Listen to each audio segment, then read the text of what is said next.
हमारे साथ हैं वैदिक संस्कृति के अध्येता डॉक्टर अरुण कुमार जायसवाल जी। नमस्कार। नमस्कार। श्रीमद् भगवद गीता के 18वें अध्याय का 71वां श्लोक।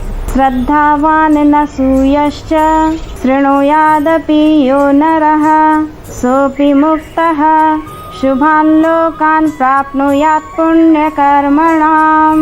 जो मनुष्य श्रद्धा युक्त और दोष दृष्टि से रहित होकर इस गीता शास्त्र का श्रवण भी करेगा, वह भी पापों से मुक्त होकर उत्तम कर्म करने वालों के श्रेष्ठ लोकों को प्राप्त होगा। एक बात बताएं कि भगवत गीता वक्ता और श्रोता दोनों के लिए वरदान है कैसे? ज्ञान की खोज जीवन के अंत तक जारी क्यों रहनी चाहिए?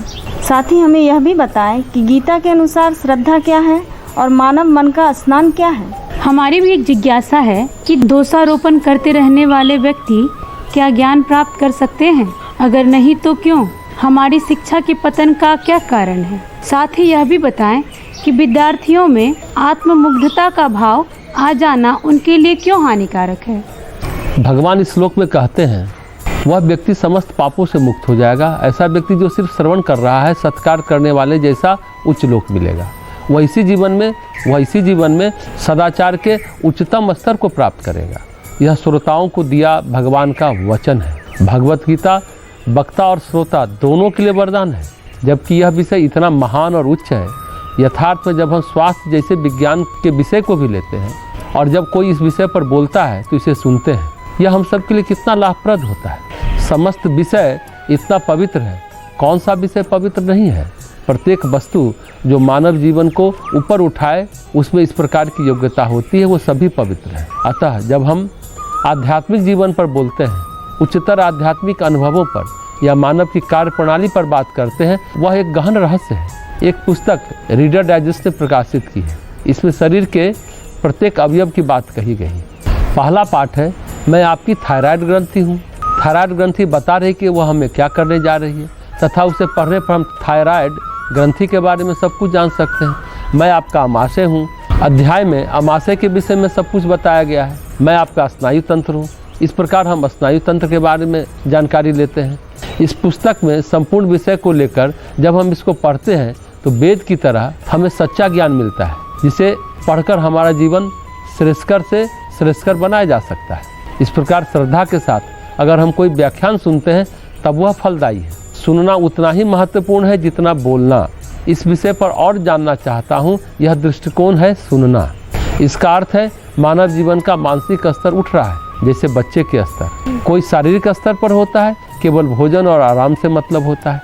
बच्चा और किसी बात में रुचि नहीं रखता, लेकिन 2-3 साल बाद उसमें कुछ जागृति आती है। फिर बच्चा ज्ञान चाहता है और हम बच्चे का विद्यारंभ संस्कार कराते हैं। अक्षर अभ्यास से बालक की दीक्षा और उस समय से लेकर बालक ज्ञान की खोज करता है और वह जारी रहती है, निरंतर जारी रहती है। मानव तंत्र की यह विलक्षण प्रकृति है।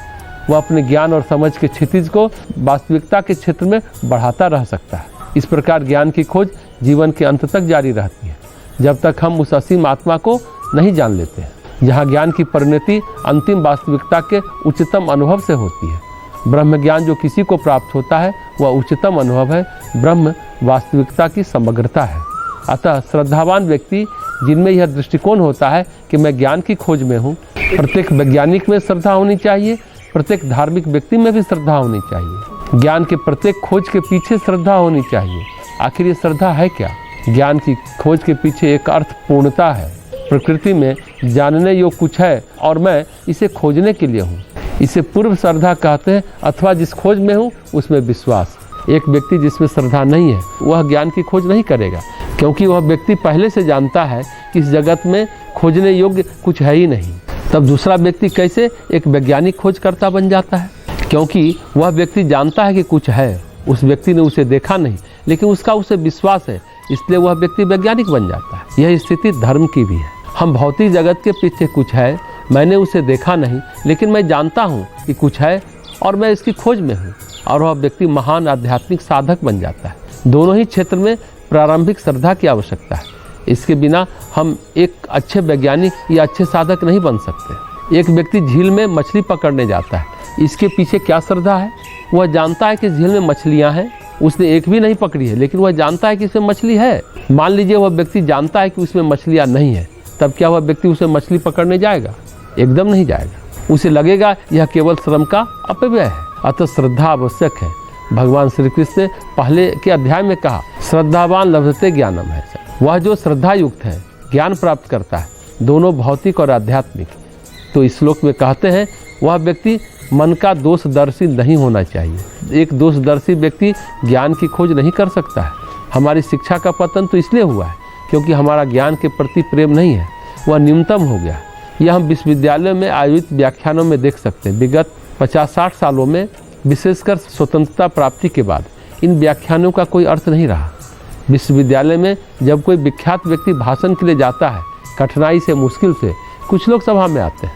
विद्यार्थियों में कोई रुचि नहीं, शिक्षकों में भी रुचि का अभाव है। शहर के कुछ लोग आते हैं, यानी सुनने के लिए कम लोग आते हैं, क्योंकि ज्ञान प्राप्ति के प्रति श्रद्धा नहीं है। मन दोषपूर्ण है, दुर्भावनापूर्ण है, यानी मन तमोगुण से युक्त है। पहले विश्वविद्यालय में सभागार भरा रहता था, लोग अतिथि का भाषण सुनने जाते थे, लेकिन अब सब कुछ बदल गया है। ज्ञान के प्रति कोई प्रेम नहीं रह गया। महाविचारकों व उनके सुनने के प्रति कोई प्रेम नहीं है। विद्यार्थियों में एक आत्ममुग्धता का भाव आ गया, मैं परिपूर्ण हूँ, मुझे और कुछ नहीं चाहिए। यह दृष्टिकोण, जैसे ही कोई विद्यार्थी विश्वविद्यालय में प्रवेश करता है, वह व्यक्ति पहले से भरा है, उसे कुछ नहीं चाहिए, उसे बस एक डिग्री चाहिए। इसे आरंभ में दे सके या आरंभ होने के पूर्व भी, तो उसे विश्वविद्यालय जाना भी न पड़े। मन की यही स्थिति किसी भी समाज के लिए विनाशकारी है।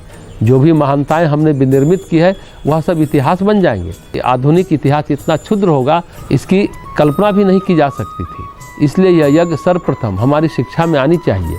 यह समझ आएगी तब हम संपूर्ण देश के लिए एक महान विकास कार्य आरंभ कर पाएंगे। जो चाहिए वह है मन का विकास। आज वह मन हमारे पास नहीं है, शरीर है। अमेरिकी विश्वविद्यालय के बारे में टाइम्स मैगजीन जैसी पत्रिकाओं ने इस बुद्धिहीन शिक्षा पर लेख छापे थे। लेख था, शिक्षा में कदापि कोई मन नहीं है, मन विहीन व्यक्ति बुद्धिहीन शिक्षा प्राप्त कर रहे हैं। भारत में तो इसकी बहुतायत है, अतः व्यवहार भी बुद्धिहीन होता है।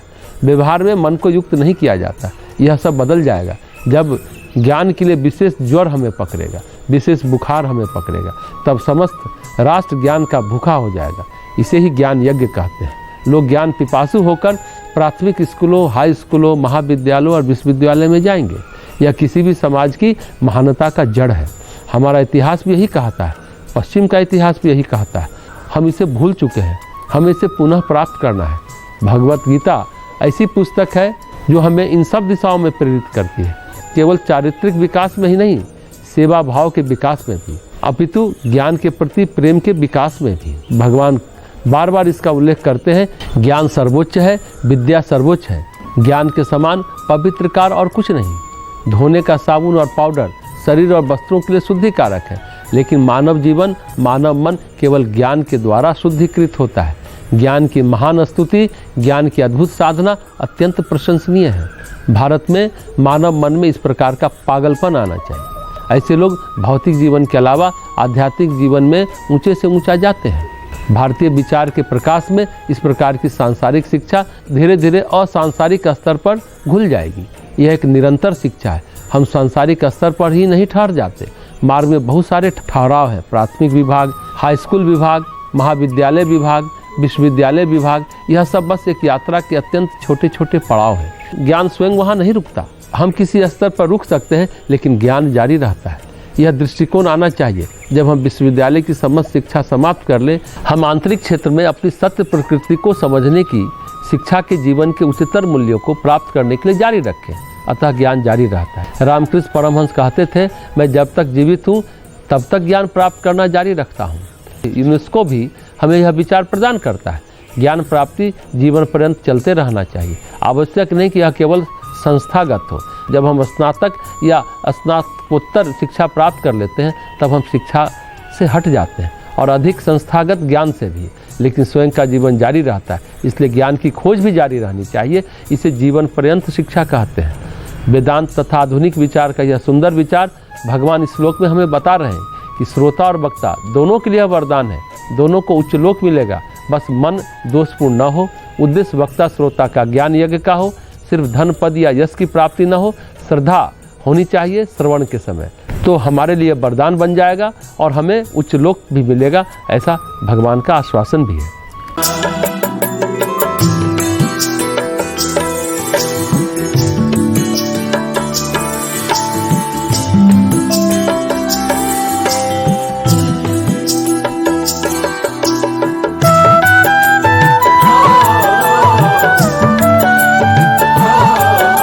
है।